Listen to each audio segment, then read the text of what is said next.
Bonjour tout le monde. Bienvenue à la quatrième présentation de cette semaine de conférence Mieux vivre avec un cancer du sang, offerte par la Société de leucémie et lymphome du Canada. La douleur et l'anxiété sont des réalités fréquentes et souvent sous-estimées chez les personnes atteintes d'un cancer du sang. Aujourd'hui, le Dr Auger vous propose de vous pencher sur les bienfaits d'approches complémentaires telles que l'hypnose pour mieux vivre avec la maladie. La présentation durera environ 1 heure et comprendra une période de questions et réponses à la toute fin. Puisque vous êtes en grand nombre et en mode silencieux, nous vous invitons tout au long de la présentation à écrire vos questions dans la zone de questions et réponses tout au bas de votre écran et nous les lirons à voix haute. En raison du grand nombre de personnes présentes et du temps limité, il se peut que nous ne soyons pas en mesure de répondre à toutes les questions. Notez également que le Dr Auger ne peut pas répondre à des questions spécifiques sur l'état de santé d'une personne ou des questions qui ne portent pas sur le sujet de la présentation. Enfin, nous vous informons que la présentation d'aujourd'hui est enregistrée. Vous pourrez donc la visionner dans quelques jours sur notre site Internet. Mais avant de débuter la présentation, je vais prendre un moment pour me présenter ainsi que la SLLC. Mon nom est Alexa Fauteux, je suis responsable de campagne pour Illumine la nuit à la Société de leucémie et lymphome du Canada. Prochaine diapo, s'il vous plaît. Alors que nous nous connectons virtuellement aujourd'hui, prenons un moment pour réfléchir à l'importance de notre présence sur ces terres et à notre responsabilité commune d'en prendre soin. Nous rendons hommage aux Premières Nations, aux Inuits et aux Métis pour les liens profonds qui les unissent à ces terres et pour leur contribution constante à nos communautés. Bien que nous venions tous de territoires différents, nous vous encourageons tous et toutes à prendre un moment pour réfléchir à la terre sur laquelle vous vous trouvez et à notre responsabilité commune de nous engager dans le processus de réconciliation en cours. À la SLLC, la diversité, l'équité, l'inclusion, l'appartenance et la promotion de l'équité en matière de santé guident nos efforts pour soutenir les personnes touchées par un cancer du sang. Prochaine diapo. Vous êtes à la recherche de programmes ou des ressources spécifiques, mais vous ne savez pas où les trouver. Nous sommes là pour vous aider. Vous pouvez communiquer avec nos responsables des services à la communauté pour recevoir une aide personnalisée et vous mettre en contact avec les ressources de votre région. Nous pouvons vous écouter attentivement et avec compassion et vous orienter vers des informations spécifiques à votre type de cancer du sang ou à votre traitement, vous aider à vous organiser pour gérer et prendre en charge vos soins et à identifier les services qui vous seraient bénéfiques. Vous pouvez communiquer avec nous en composant le numéro sans frais 1-833-222-4884 ou visiter cancerdusang.ca pour trouver la personne responsable des services à la communauté dans votre région. Prochaine diapo. Nous savons que l'annonce d'un diagnostic de cancer du sang peut être bouleversante, perturbante et difficile à comprendre, mais sachez que vous n'êtes pas seul. Nous sommes là pour vous aider à toutes les étapes de votre expérience. Prochaine diapo. Nous vous invitons à visiter notre site internet cancerdusang.ca. Le site a été construit de manière à mieux servir la communauté et aussi offrir une expérience améliorée. Prochaine diapo. Les informations et les ressources qui sont disponibles sont adaptées et présentées sous forme multimédia à lire, écouter ou regarder afin de répondre à vos différents besoins et préférences. Elles comprennent des fiches d'information et des brochures comme celles que vous voyez sur votre écran présentement, ainsi que des balados provenant de notre chaîne intitulée Parlons des cancers du sang. Vous pouvez consulter des ressources pour en savoir plus, notamment sur la fatigue liée au cancer, le brouillard cérébral et l'activité physique pendant le traitement. Prochaine diapo. De nombreux traitements novateurs sont disponibles pour les cancers du sang. Nous devons nous assurer que la population canadienne y ait accès dans les meilleurs délais. Les personnes touchées par un cancer du sang et leurs professionnels de la santé nous demandent de les aider car les problèmes d'accès au traitement sont toujours urgents. Parmi les exemples de raisons pour lesquelles des patients, des aidants ou des survivants s'adressent à nous pour que nous défendions leurs droits et intérêts, on trouve les difficultés d'accès aux médicaments et aux traitements ou encore des difficultés d'accès à un service en particulier au sein de leur collectivité. N'hésitez jamais à nous appeler si vous avez des problèmes qui touchent le traitement et les soins d'un de vos patients. Prochaine diapo. Il est maintenant temps de vous présenter notre conférencier pour aujourd'hui. Dr David Auger est psychologue et professeur adjoint au département d'anesthésiologie, médecin de la douleur de l'Université de Montréal et clinicien-chercheur au centre de recherche de l'hôpital Maisonneuve-Rosemont. Aujourd'hui, il nous partagera des stratégies éprouvées, incluant des thérapies non médicamenteuses comme l'hypnose, la relaxation ou le massage. Merci beaucoup, Dr Auger, d'avoir répondu à notre invitation. La parole est à vous. Merci beaucoup. Merci beaucoup pour cette invitation. Ça me fait très plaisir d'être avec vous. Je vais juste diminuer ceci, voilà. D'être avec vous aujourd'hui pour vous présenter mes intérêts. Effectivement, on voulait parler surtout de la gestion de la douleur et de l'anxiété à travers des approches non pharmacologiques. Je ne vais pas nécessairement parler du massage, mais je vais essayer, comme je n'ai pas préparé ça, mais je vais quand même essayer d'intégrer un peu l'approche corporelle aussi, qui peut être, qui est très importante et très intéressante aussi dans l'amélioration de la qualité de vie en oncologie, en hématologie. Donc, mon intérêt porte beaucoup sur l'hypnose, comme vous allez le constater, qui est un des outils en fait que je privilégie dans mes interventions cliniques. Donc, je suis psychologue, mais évidemment, la méditation et d'autres approches peuvent être aussi intéressantes. Je vais essayer de partager ça avec vous. Alors, j'avais un petit menu pour vous pour cette début d'après-midi. C'est de centrer quand même pas mal la présentation sur une approche hypnotique. C'est toujours un petit peu étrange et particulier, donc c'est intéressant de voir un peu de quoi il s'agit. Je parlerai un peu de cette définition, des recherches, et puis je vous parlerai aussi de la communication, qui est un élément très très important et très aidant en fait en oncologie. Je m'arrêterai un peu là-dessus en vous présentant un petit peu des différents projets qu'on a menés ici à l'Université de Montréal, sur la communication hypnotique entre autres, mais également je parlerai de l'hypnose, de l'auto-hypnose et puis d'un outil qu'on utilise de plus en plus, qui est la réalité virtuelle. On est dans une ère numérique, on essaie de l'intégrer, où on parlera justement de comment ça peut aider les patients dans un contexte d'anesthésie, parce que en oncologie, en cancérologie, on passe malheureusement parfois par des interventions chirurgicales, mais aussi comment est-ce qu'on peut apprendre ces techniques aux patients pour autogérer leurs symptômes anxieux, leurs symptômes de douleur, tant par rapport à de l'auto-hypnose que par rapport à des outils innovants comme la réalité virtuelle. Alors, d'abord, qu'est-ce que l'hypnose? Donc, habituellement, quand je présente ça, je discute beaucoup des mythes, hein, parce qu'effectivement, on a toujours des idées préconçues de ce qu'est l'hypnose, notamment avec Mesmer, que l'on connaît ici au Québec. Mais par contre, ce qu'on oublie, c'est que l'hypnose, en fait, c'est quelque chose de tout à fait naturel, en fait. C'est-à-dire que si vous êtes en train de vivre un beau moment, comme sur cette photographie, au bord d'une plage, en vacances, ben vous êtes dans un état d'hypnose naturelle, positive. C'est-à-dire que vous oubliez les soucis, on oublie tout, en fait. Notre esprit est en vacances, il est ailleurs. On peut aussi, lorsqu'on vit un moment un peu difficile, se remettre dans la tête un souvenir agréable, comme ce moment de vacances par exemple, et peut-être se reconnecter aussi de façon naturelle et spontanée à cet état de bien-être. On est à ce moment-là dans ce qu'on appelle une hypnose positive ou une transe naturelle spontanée. Souvent, la transe, elle peut être aussi négative. C'est que si maintenant, par exemple, je vis de l'anxiété et que je me projette en disant, mais j'y arriverai jamais, je vais jamais sortir de cette situation, je vais être tout le temps dans du négatif et mon corps et mon esprit va toujours être dans cette négativité-là. C'est comme ça que peuvent apparaître les symptômes anxieux, par exemple. Donc, on appelle ça une transe négative. Donc, vous comprenez qu'il y a une transe positive où je suis capable de me connecter à de la positivité. Il y a une transe négative, je me connecte à des événements beaucoup plus négatifs, beaucoup plus souffrants. En hypnose et en thérapie en règle générale, en fait, on va essayer de faire sortir les patients de cette phase plus négative pour les mettre dans une phase positive. Ça ne veut pas nécessairement dire qu'on va dire que les choses n'existent pas. On ne va pas nécessairement faire de la psychologie positive à outrance, mais on va surtout reconnecter les personnes à une habilité qu'ils ont naturelle de se retrouver, de peut-être capable de couper par rapport à ce qui crée de l'anxiété, puis également de la douleur. On va voir ça aujourd'hui.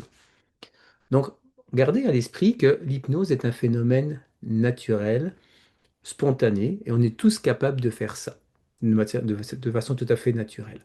Alors, quelques notions assez brèves, et puis je vais le simplifier beaucoup, de neurophysiologie. Ce qui est intéressant, c'est que quand on est dans un état de conscience critique, c'est-à-dire que maintenant, par exemple, vous êtes en train de m'écouter avec beaucoup d'attention, mais votre cerveau, en fait, il va réagir au niveau de cette zone qu'on appelle le réseau de la science.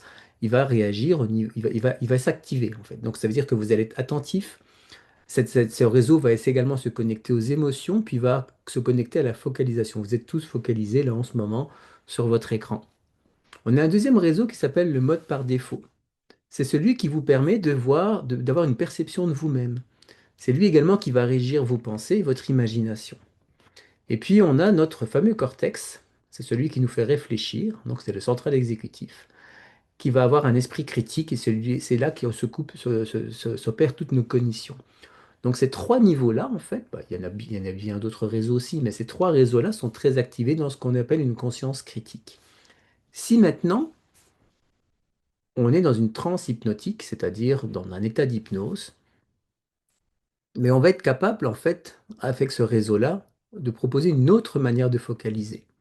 Comme je vous l'ai donné comme exemple il y a 2 minutes, on va être capable de pouvoir centrer les émotions sur quelque chose de plus positif. Puis on va être capable également de créer une alliance thérapeutique qui est bien plus importante. Quand on est en état d'hypnose, ce mode-là va avoir un sentiment qu'il y a une atténuation du soi unifié. C'est-à-dire qu'on va perdre un peu le contrôle de soi, mais d'une manière assez agréable, évidemment. C'est ça qui va faire en sorte que comme on ressent moins le corps, on pourrait ressentir de l'analgésie. C'est un peu comme si, quand on dort, on ne ressent pas nos douleurs, on ne ressent pas notre corps, hein. Notre corps est endormi. Donc on ressent quelque chose d'un peu similaire dans un état de transe. Puis on peut se connecter plus facilement à notre monde imaginaire. Ça veut dire qu'on devient un peu comme des enfants, c'est-à-dire qu'on est capable d'être beaucoup plus créatif grâce à cette activation-là. Et pour être capable d'être créatif, pour être capable de ne plus être pris par des émotions négatives, pour être capable de ne plus ressentir le corps, ben, il faut inhiber en fait la partie de réflexive que l'on a.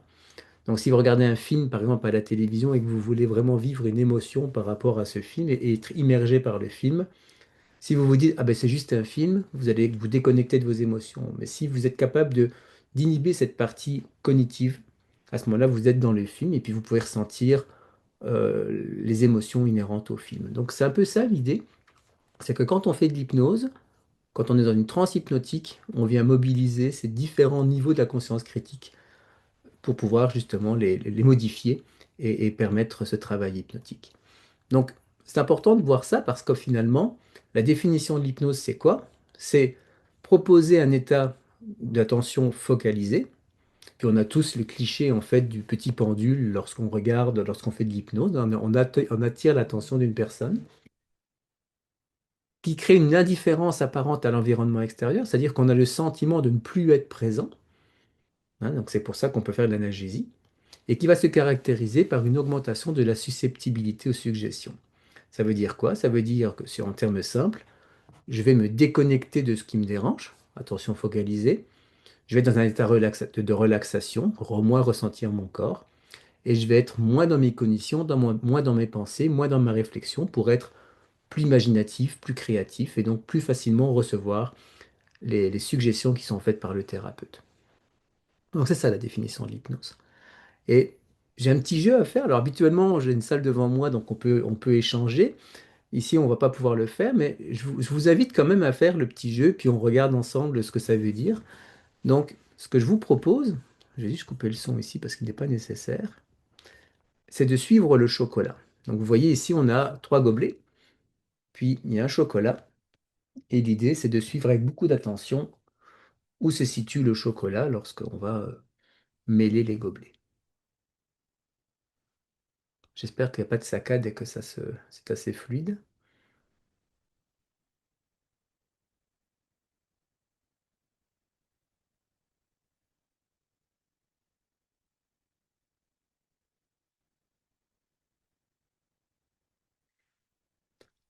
Alors ici, je ne pourrais pas vérifier, mais essayez d'identifier où se trouve le chocolat, s'il est à droite, au milieu ou à gauche.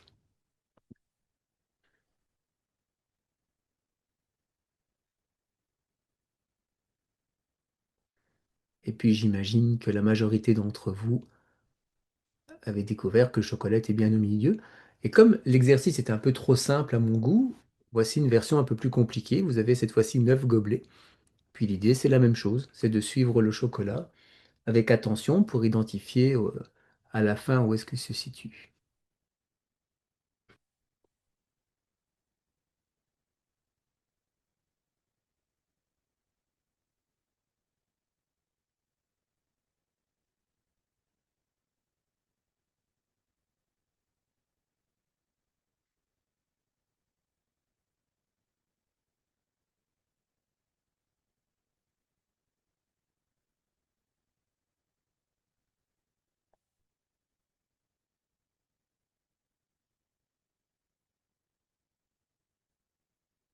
Alors voilà, donc de nouveau comme tout à l'heure, je pourrais malheureusement pas vérifier, mais essayez d'identifier où se trouve le chocolat. S'il est...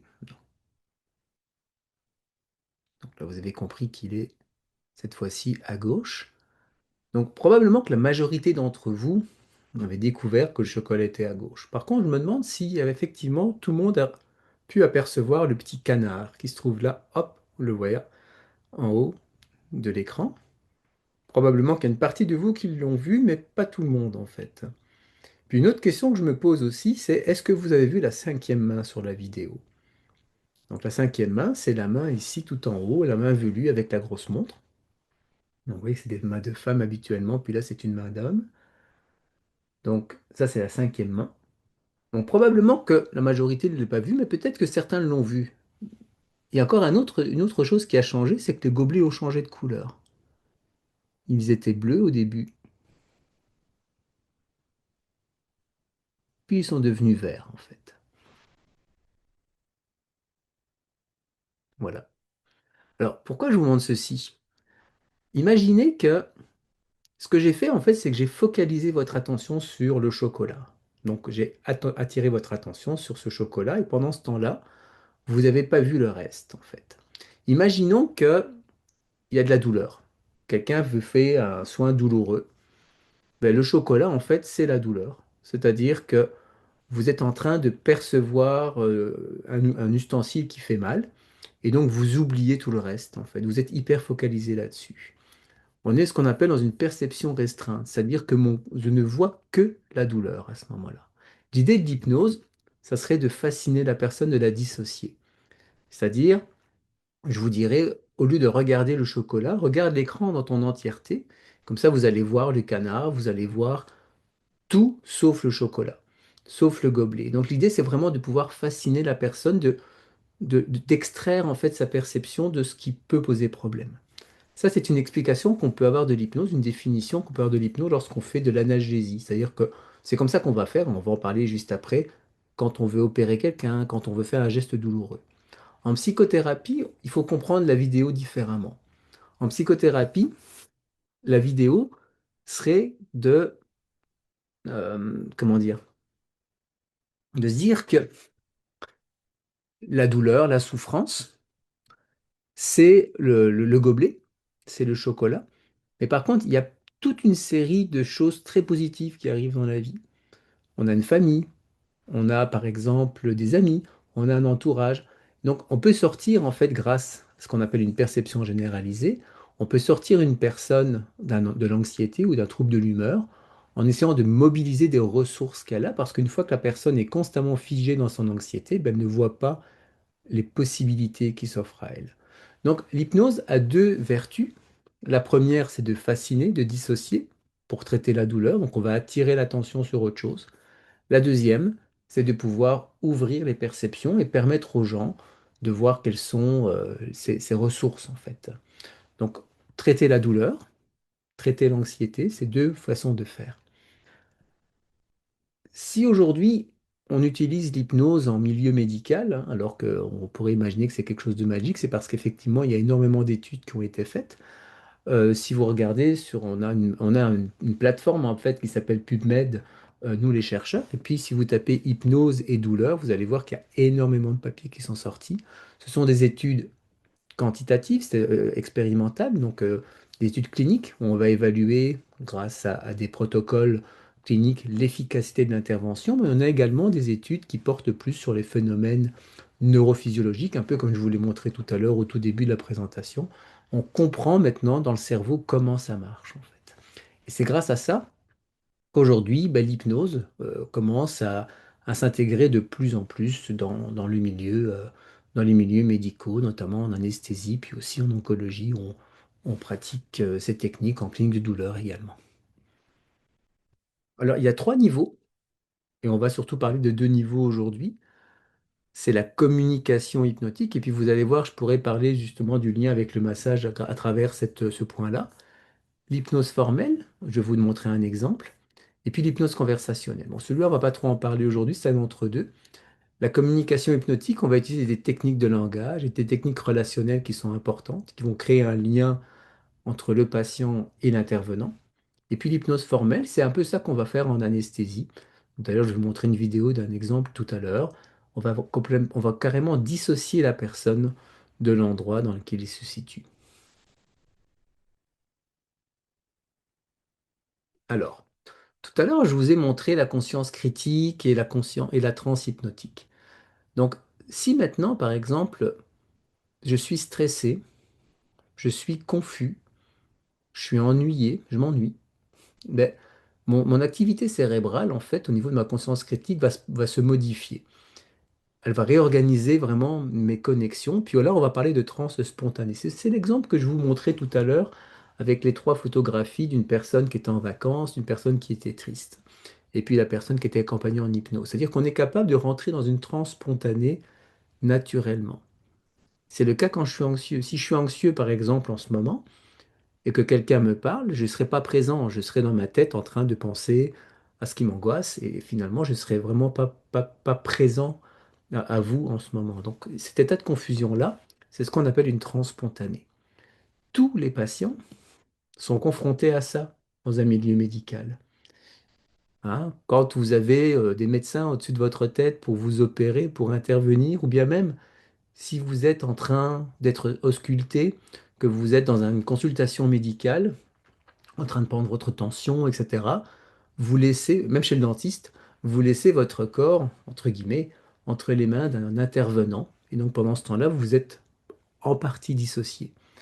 Et c'est pour ça que c'est intéressant d'utiliser la communication hypnotique parce que ce sont des moments, ces moments-là que je suis en train de vous présenter, puis bien d'autres, hein, sont des moments en fait dans lesquels on est suggestif aux suggestions de la personne. Et ce qui est intéressant en communication hypnotique, c'est qu'on va utiliser ces moments-là pour pouvoir permettre un type de communication spécifique, évidemment toujours en essayant d'amener plus de bien-être aux patients. Alors, ce graphique est intéressant parce que malheureusement, pour une partie d'entre vous, vous le savez, euh, la communication passe d'abord par du non-verbal, vous voyez 55% de la communication, par du paraverbal 38% et par du verbal 7%. Alors qu'est-ce que ça veut dire le non-verbal? Ça veut dire que quand vous rencontrez quelqu'un, rien qu'à voir sa tête et son attitude, vous avez déjà une information. Je sais que, j'ai travaillé en oncologie très longtemps, je sais que lorsqu'une personne arrive et voit son médecin qui doit lui remettre des résultats, rien qu'à voir l'attitude du médecin, on sait si les résultats vont être bons ou malheureusement mauvais. Donc le non-verbal est très présent, et puis c'est pareil pour tout. C'est que si vous rentrez dans un magasin et que vous voyez la caissière qui fait la tête, qui n'a pas l'air bien, ben, vous savez que voilà, vous n'allez pas trop parler avec elle, qu'elle est fermée. Donc le non-verbal joue un rôle très très important. Le paraverbal, c'est l'intonation. Alors on a tous une idée un peu que lorsqu'une personne fait de l'hypnose ou bien fait de la méditation, ben, on va commencer à baisser la voix, on va ralentir un petit peu le flux, puis on va parler de plus en plus bas. Donc on va utiliser des techniques de paraverbal pour amener du bien-être. Pour ceux et celles qui ont des enfants, lorsque vous racontez une histoire le soir avant de les faire dormir, vous n'allez pas commencer à augmenter le son au fur et à mesure. Vous allez diminuer le ton de votre voix, puis peut-être partir en rampant de la chambre pour pouvoir laisser le bébé dormir. Donc l'idée du paraverbal, c'est ça, c'est qu'on va diminuer le ton de la voix pour amener du calme. Et si je diminue le ton de ma voix, qu'est-ce qui se passe? Ben, mon rythme cardiaque ralentit, ma respiration est plus lente, donc je suis plus calme. Et comme je suis plus calme, ben, je vais amener aussi du calme chez l'autre. Et puis le verbal est très important aussi parce qu'en fait on utilise des mots positifs. Alors c'est très important, vous allez me dire ce n'est que 7%. C'est parce qu'en fait ce qui est vraiment important, c'est d'utiliser les mots positifs. Si maintenant vous dites à une personne ça va faire mal, bah, c'est pas très positif. Par contre, dire ça va pas être confortable, bah oui, confortable, c'est un mot qui rassure quand même un peu, même si je dis ce n'est pas. Donc ça veut dire que quand on utilise de la communication hypnotique, on va utiliser des mots positifs pour ne pas suggérer aux gens ce qui est négatif, ce qui peut créer de l'anxiété. Donc pour l'anxiété, intéressant, quand on va dire à quelqu'un ne sois pas stressé, on pourrait lui dire sois détendu. Ou bien quand on va dire à quelqu'un, euh, par exemple, une personne qui va faire un geste et puis il doit faire un soin chez le physiothérapeute et qui est crispé, on pourrait lui dire ne sois pas tendu, mais on va lui dire surtout ben, sois relax. Donc l'objectif du verbal, comme les gens sont très suggestifs, comme vous l'avez compris, parce qu'ils sont dans une position de soin, ils vont très facilement répondre à la suggestion. Puis la suggestion, c'est ça. C'est quelque chose d'assez direct et de positif. Alors dans ce cadre-là, à Sainte-Justine, où j'ai travaillé en recherche en partie, on avait développé en fait un protocole de formation. Parce que ce qui est intéressant dans la communication hypnotique, comme vous l'avez compris, c'est que une fois que vous êtes en procédure de soins, que ce soit en anesthésie avec un médecin en consultation ou une ponction veineuse, ben vous êtes suggestif. Et donc on peut faire du bien aux gens et leur proposer quelque chose, une approche qui pourrait diminuer la douleur. Dans ce cas d'exemple que je vais vous parler ici, c'est la douleur procédurale, mais également l'anxiété. Ça peut être des propositions qu'on va faire également chez les gens qui vont aller faire une chimiothérapie en hôpital de jour, voire même dans une greffe, dans un service d'hématologie. Donc l'intérêt ici de ce programme, c'était d'apprendre à des infirmières certaines techniques simples pour accompagner les enfants en hématologie, hein, qui ont énormément de gestes douloureux, en passant des ponctions veineuses, changements de pansement, PICC line, et parfois même des ponctions lombaires. Donc l'idée était d'apprendre aux gens les fameuses techniques que je vous ai montrées très rapidement, non verbales, donc relationnelles. Comment est-ce qu'on est en relation avec eux? Verbal et paraverbal. Et puis on va leur apprendre deux techniques. Une technique que j'aime beaucoup, qui est l'endroit agréable, qui marche très très bien aussi avec les adultes. Puis une technique qu'on appelle le gant magique, qui est un gant de protection. Alors l'endroit agréable, c'est quoi? On pourrait s'amuser à faire un exercice peut-être un autre jour, où moi je vous raconte une histoire, je vous raconte un voyage. Et puis vous, vous avez le sentiment, un peu comme si vous regardez un film, que vous êtes en train de vivre le voyage. Donc si vous dites à un enfant qui va avoir une ponction veineuse, un petit enfant qui va avoir une ponction puis qui a peur, de dire à l'enfant, bah, écoute, qu'est-ce que tu aimes dans la vie? Ah ben, j'aime bien jouer au hockey. Ah, raconte-moi un match de hockey, puis la personne va jouer, va raconter son histoire, elle va commencer à la vivre dans son expérience. Mais pendant qu'il vit l'expérience de hockey, il ne va pas être présent à son corps ni à son bras qui va recevoir la ponction. Donc, dans le programme, on apprend aux gens, c'est de la distraction, mais en réalité, c'est pas que de la distraction, c'est que la personne n'est pas en train de raconter, elle est en train de revivre la scène. Donc, c'est ça, en fait, l'endroit agréable. Alors, on l'appelle endroit agréable parce que ça pourrait être un moment à la plage de relaxation, ça pourrait être un moment de détente. Ici, l'exemple que je vous donne, c'est plus un jeu de hockey parce que ça parle peut-être bien aux petits garçons. Et puis, alors là, il faut me croire sur parole, malheureusement, parce qu'on ne peut pas l'expérimenter ensemble, mais le gant magique, c'est qu'on a une habilité, en fait, comme les gens, encore une fois, sont très suggestifs parce qu'ils sont dans une situation de transe spontanée, comme je vous l'ai expliqué tout à l'heure, c'est une suggestion qu'on va faire de pouvoir protéger le bras. Alors, on s'amuse avec les enfants à mettre des gants protecteurs, un peu comme les super-héros, ou bien même pour les petites filles, on met des gants de princesse, un peu comme la Reine des Neiges, vous savez, ces gants qui sont magiques et qui peuvent ramener du froid. Donc, on va venir utiliser la métaphore d'une protection, puis c'est assez particulier, mais on diminue quand même de presque 50% les sensations douloureuses avec ça. Et donc, une fois qu'on pique, les enfants ne ressentent moins la douleur, ou quasi pas. Donc, l'idée, c'est d'apprendre ces deux techniques-là dans des ponctions veineuses auprès des enfants. Alors, ce qui est intéressant, et puis je vais quand même faire un petit point sur le massage, parce que ça avait été évoqué dans le programme que vous avez reçu, c'est que dans le massage, pour moi, il y a quelque chose d'assez proche de la communication hypnotique. Dans la mesure où il n'y a peut-être pas de verbal, il n'y a peut-être pas de paraverbal, mais il y a tout le relationnel qui joue. Il peut y avoir du paraverbal aussi. C'est-à-dire que vous vous mettez dans un moment de confort, de relaxation, un peu comme ce qu'on essaie de faire ici avec les enfants. Puis on va suggérer à travers le toucher, en fait, un moment de relaxation chez les gens. Donc il y a quelque chose qui est privilégié dans le contact physique. Alors pourquoi je vous dis ça? C'est que, évidemment, en tant que psychologue, moi je ne fais pas ça, mais on peut avoir chez les petits-enfants, notamment, qui n'ont pas accès au langage, on peut avoir également quelque chose de très calmant, de très relaxant à travers le toucher. Et c'est ce qu'on retrouve éventuellement dans le cadre du massage aussi, au-delà des techniques évidemment que les massothérapeutes ont pour pouvoir détendre les muscles, travailler sur les fascias et tout ce que vous voulez, le drainage lymphatique, toutes les approches spécifiques. Il y a une dimension relationnelle qui est tellement bienveillante qu'elle est pour moi assez aidante pour les patients. Alors, je voulais juste vous présenter rapidement en fait les résultats d'une petite étude qu'on a faite. Et puis je pense que c'est quelque chose qui peut être vraiment intéressant en oncologie en règle générale. Ici, c'est chez les enfants, mais c'est aussi, tout aussi intéressant chez les adultes.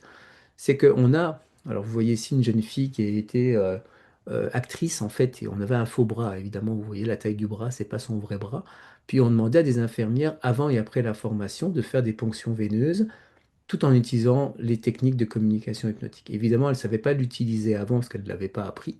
Donc on évaluait quelles étaient leurs habitudes de communication pendant un soin et comment, après, et 3 mois plus tard, elles utilisaient les techniques pour pouvoir faire des ponctions veineuses.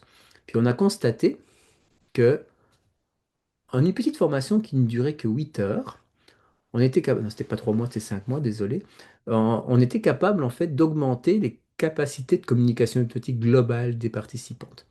Donc vous voyez ici, c'est les scores en fait sur 10, c'est comme, sur 11, pardon. C'est comme si vous aviez un examen, donc on avait un score qu'on cotait à travers des vidéos, qu'on faisait des communications, puis on avait une cotation bien spécifique. Puis on voyait que les gens étaient capables d'améliorer leur score et de le maintenir dans le temps. Parce que c'est ce qui est important aussi, c'est de maintenir dans le temps. La formation ne me permettait pas d'améliorer aussi vite la relation, même si on voit que les chiffres montent, en recherche, on veut quelque chose de statistiquement significatif, ça ne l'est pas ici, mais on voit qu'il y a quelque chose qui augmente. On pourrait s'imaginer qu'avec le temps, les choses vont évoluer.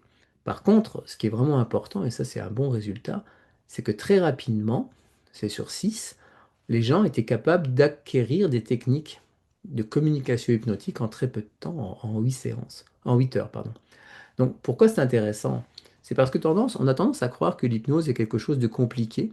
Mais là, ce que je suis en train de vous prouver, c'est que on peut former très rapidement des infirmières qui peuvent utiliser ces techniques auprès des patients. Donc là, c'est des enfants, mais ça peut être aussi des adultes, pour pouvoir diminuer l'anxiété et diminuer la douleur associée à des procédures qui sont habituellement assez complexes.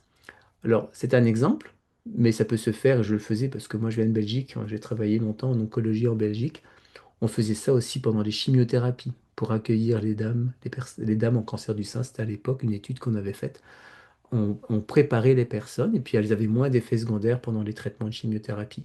Donc ça veut dire qu'on peut aider tant dans des procédures douloureuses ou anxieuses comme celles que je vous montre ici, que dans des traitements plus complexes comme les chimiothérapies par exemple, des personnes à réduire leur anxiété et leur douleur.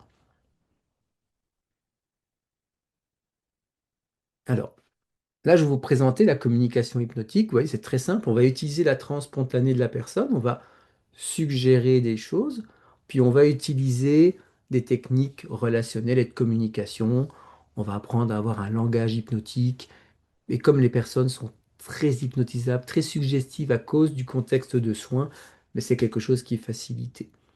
Maintenant, ce qui est intéressant aussi, c'est d'utiliser l'hypnose dans des contextes plus complexes que de la douleur procédurale ou de l'anxiété procédurale. Et ce que je vais vous montrer ici, c'est peut être après assez impressionnant. C'est pas encore très très développé malheureusement au Québec, mais c'est très développé en Europe. Et puis ça commence. Donc je suis content que ça se développe de plus en plus. C'est qu'on peut utiliser l'hypnose en hypnoanalgésie, en faire des sédations sous hypnose. C'est une étude hyper importante. En médecine, le Lancet, c'est un des meilleurs journaux qui existent. Donc quand on publie dans le Lancet, c'est vraiment des très bons résultats scientifiques.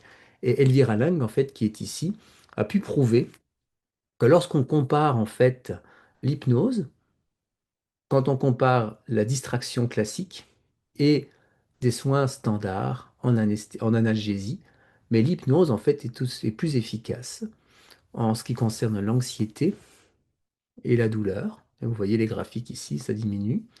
Puis on peut aussi constater qu'on diminue forcément si on utilise l'hypnose, on utilise moins de drogue, donc moins d'opioïdes, moins de médication. Puis la durée n'est pas beaucoup plus longue en fait. Parce qu'on a tendance à croire que si on fait de l'hypnose, ça dure plus longtemps, c'est pas vrai. Et puis en plus, il n'y a pas ce résultat-là, mais je vais vous montrer après, les gens sortent plus vite de l'hôpital. Le voici. Donc, quand on utilise l'hypnose, quand on fait de l'analgésie, ça se confirme également par l'étude de Fémonville, qui est une collègue à moi en Belgique, qui a publié dans Pain, qui est une bonne revue aussi, puis diminuer la douleur, l'anxiété, puis surtout, on diminue les nausées, les gens retournent plus vite au travail, et puis ils sont satisfaits parce qu'on sait que l'anesthésie aujourd'hui, c'est toujours quelque chose qui fait peur. Ils sont assez satisfaits également. Vous voyez les différences de score qui sont dans cette colonne-ci. Alors, c'est facile de montrer des chiffres, de se dire, bah, regardez, c'est super, c'est efficace. Ça, bah, les résultats le montrent. Par contre, ce qui est intéressant, c'est de voir une petite vidéo. Donc, je voulais vous montrer comment ça fonctionne, en fait. Comme ça, vous avez une idée un peu de tout ce que je vous ai raconté depuis tout à l'heure sur comment fonctionne une communication hypnotique et comment ça fonctionne une analgésie en hypnose. On rend bien les pieds là parce que vous êtes. Oui, les mains et les pieds, ça se fait un petit peu. Et comme vous allez aller à la plage, au soleil, ça va s'arranger, hein.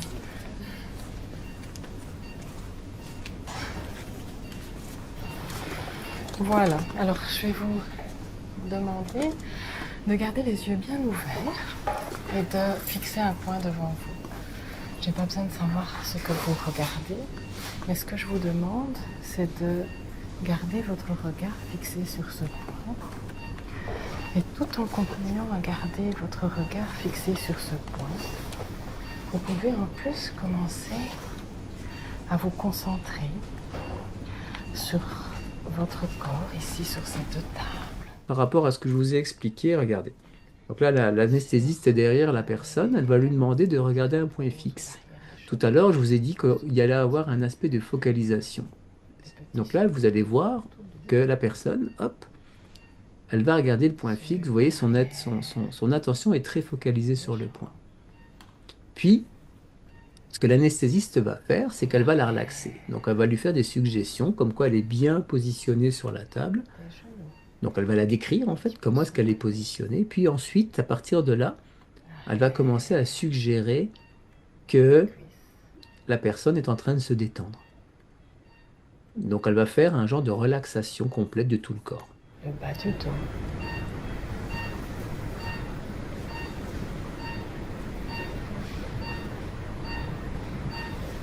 Les fesses.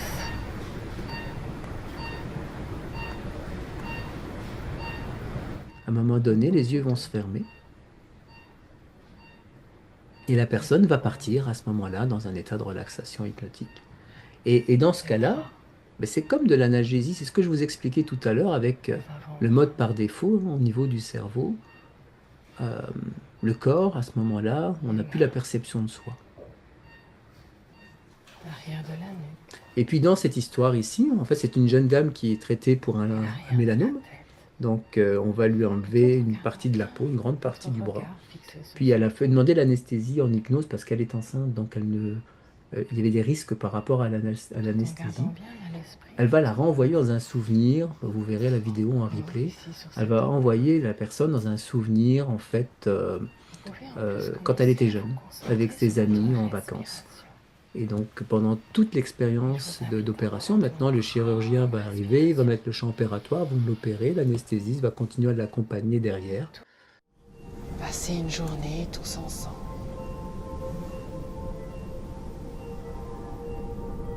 Tu te réjouis déjà de l'aventure que tu vas vivre. Il n'y a pas d'anesthésie générale, donc ça veut dire que la personne va se réveiller dans la salle d'opération, ne devra pas aller dans une salle de réveil, puis n'aura pas les nausées et les effets secondaires propres à l'anesthésie. Donc, l'idée, c'est vraiment de pouvoir, comme je vous l'ai montré dans le graphique tout à l'heure, fasciner la personne pour l'envoyer ailleurs. Et pourquoi est-ce qu'on peut se permettre de faire ça? Ben, il y a des études qui montrent que lorsque l'on fait de l'hypnose en anesthésie et qu'on demande aux personnes d'aller ailleurs, c'est-à-dire qu'on fait de l'état hypnotique ici, de l'imagerie guidée, le cerveau réagit comme si c'était vrai. C'est-à-dire que si je vous suggère que vous êtes à la plage et que vous entendez les vagues, ben vous allez, pas tout le monde, hein, mais certaines personnes vont entendre effectivement le bruit des vagues. Si maintenant il y a la soufflerie en fait de la salle d'opération, on va changer la perception, puis cette soufflerie va devenir les vagues ou le vent à la plage. Donc on est capable de faire immerger une personne. Le cerveau réagit comme si elle était en train de le revivre pour de vrai, pas simplement un souvenir, pas une mémoire, elle le vit. Alors c'est intéressant dans l'anesthésie, puis en tant que psychologue, c'est intéressant également pour les phobies, parce qu'on est capable d'exposer des gens à des endroits dont habituellement ils ont peur. Alors, aussi intéressant, c'est que la douleur, je ne sais pas si si vous savez, mais la douleur, elle est en partie subjective. Donc il y a une partie de douleur évidemment qui est physiologique, il y a une nociception, notre cerveau donne l'information, mais elle va être interprétée différemment d'une personne à l'autre en fait. Et avec l'hypnose, quand on va suggérer par exemple un désagrément de la douleur qui est moindre, on a une partie de notre cerveau qui s'appelle le cortex singulaire antérieur qui va réagir différemment. Ça veut dire quoi? Ça veut dire que si je vous dis par exemple, je vous mets la main dans de l'eau chaude et que je vous dis, ah c'est super agréable, c'est comme l'eau chaude dans un bain en plein hiver, ben, ça va être agréable. Donc la douleur ne va pas être forte. C'est ici. Si je vous dis, ah mais l'eau est bouillante, c'est très très bouillant, c'est vraiment désagréable, votre cerveau va réagir comme si effectivement ça l'était. Pareil pour l'intensité de la douleur au niveau d'une autre zone de notre cerveau qu'on appelle le cortex somatosensoriel. On va avoir aussi des réactions différentes. Donc là, par exemple, on va dire que la douleur est à 1 sur 10, la douleur est à 10 sur 10. Alors pourquoi je vous montre ça? Ça veut dire que quand on parle et qu'on suggère quelque chose de désagréable ou d'intense, le cerveau réagit comme si c'était vrai.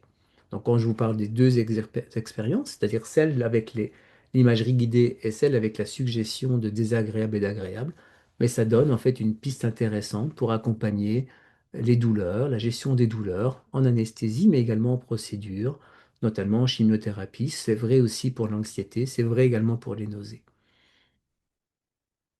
Et c'est vraiment sur cette lancée-là qu'on s'est dit, bah tiens, ça peut être intéressant de développer un programme d'intervention où on va utiliser un peu d'hypnose et de la thérapie cognitive comportementale, qui est une technique éprouvée en psychologie, pour aider les patients lorsque, ici dans ce cas-ci, lorsqu'ils terminent un traitement de cancer, c'est un cancer du sein, puis c'est des gens qui terminaient leur traitement et qui avaient encore beaucoup d'effets secondaires à cause des traitements de chimiothérapie, à cause notamment de l'hormonothérapie qui donnait des nausées, et beaucoup d'anxiété aussi par rapport évidemment à ce qui leur est arrivé, puis par rapport à l'avenir.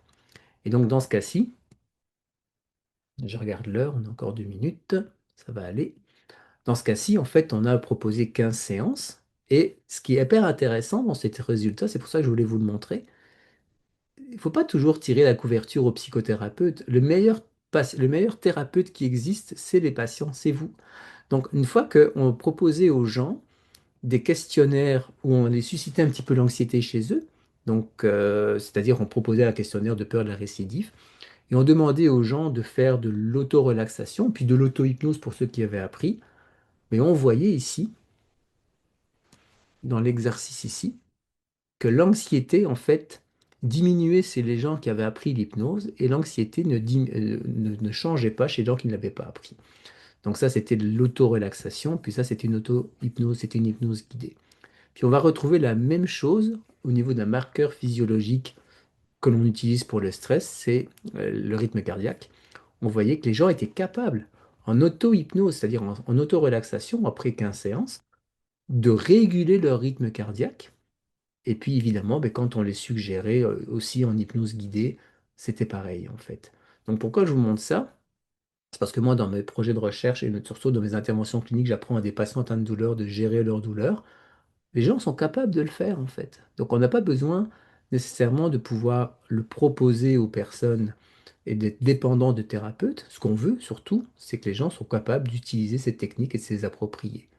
Donc après 15 séances, cette étude démontre qu'effectivement, on est capable de diminuer notre anxiété naturellement, puis qu'on répond de mieux en mieux, évidemment, aux procédures faites par les thérapeutes. Mais c'est surtout cette colonne-là qui est importante. C'est que la personne est capable de le faire par elle-même.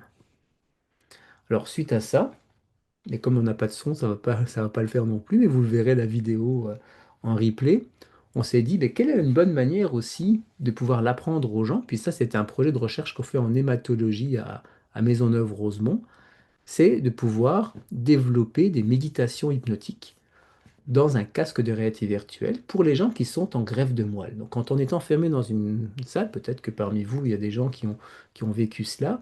Évidemment, le temps est long, il y a de l'anxiété, il peut y avoir des effets secondaires associés aux douleurs et aux nausées. Et donc l'idée, c'est de se dire, ben, on va proposer les mêmes techniques que ce que je vous ai montré dans les groupes qu'on avait fait en Belgique, et on va le faire ici dans un casque de réalité virtuelle. Puis ici, bon, ben, ça ne marchera pas, il n'y a pas de son, mais c'est ça que les gens voient. Puis on a une méditation guidée.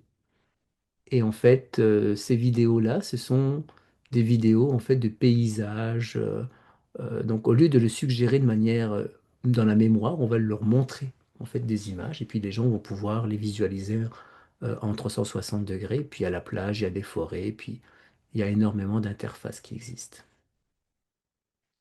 Ce projet-là a été développé, on l'a évalué dans plusieurs études, études d'acceptabilité.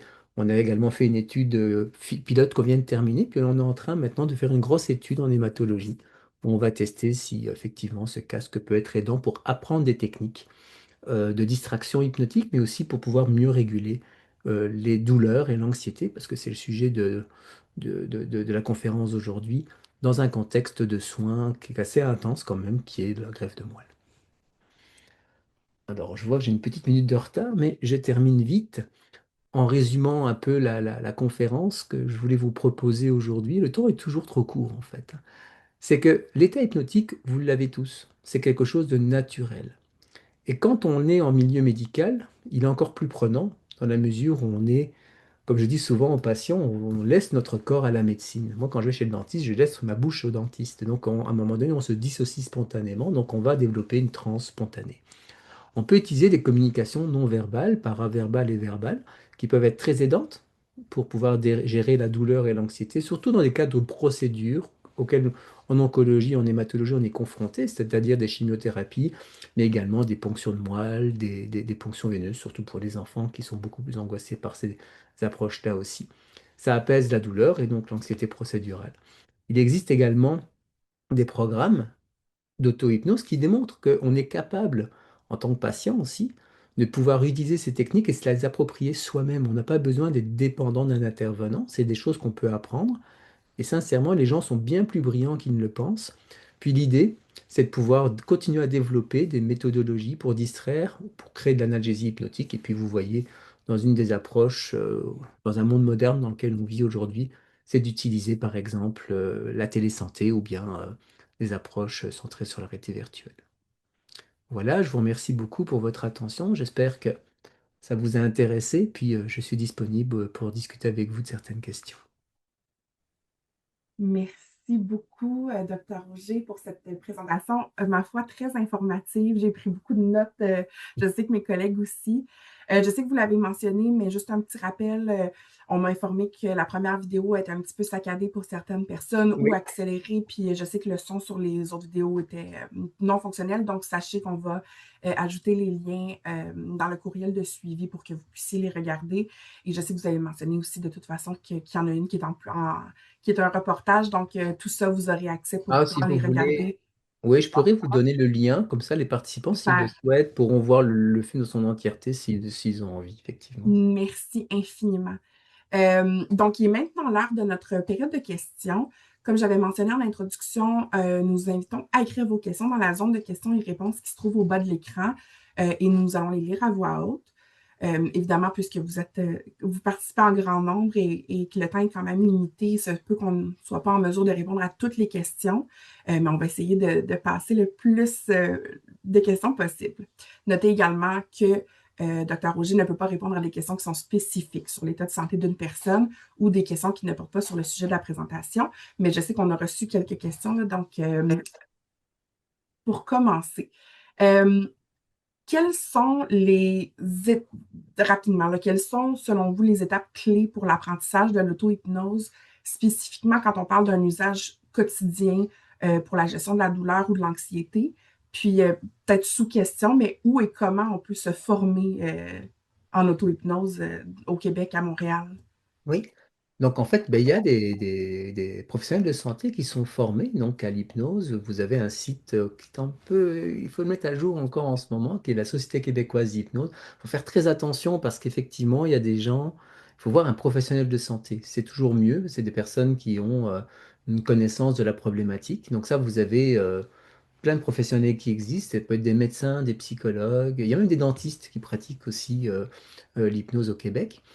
Donc ça, c'est un point. Puis le deuxième point, c'est que pour apprendre l'auto-hypnose, en fait, il faut apprendre le processus. C'est-à-dire que si maintenant, par exemple, vous faites une séance, vous allez apprendre à induire, à focaliser l'attention sur un ailleurs. Ça s'apprend. On peut le faire des techniques respiratoires. Puis on va apprendre à aller ailleurs aussi. Donc c'est vraiment des processus. On va apprendre aux gens les différentes étapes clés de l'hypnose, en fait, pour pouvoir les produire. Après, il y a toujours aussi des audios qui sont proposés. Pour moi, l'audio, c'est pas de l'auto-hypnose, c'est de l'hétéro-hypnose parce qu'on est guidé.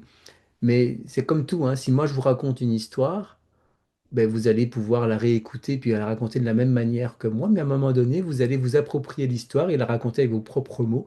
Donc en fait, l'auto-hypnose, c'est ça, c'est de faire une séance et puis de réapprendre, de se réapproprier la technique. Mais on apprend les différentes étapes clés, donc induction, approfondissement et travail. Puis, ben justement, là, vous parlez de ressources. Est-ce que vous avez des ressources que vous recommandez justement pour débuter, donc soit des livres, des enregistrements, je sais que vous avez parlé du site web, mais Ah, je applications ou pourrais, autres pour nous guider dans les débuts?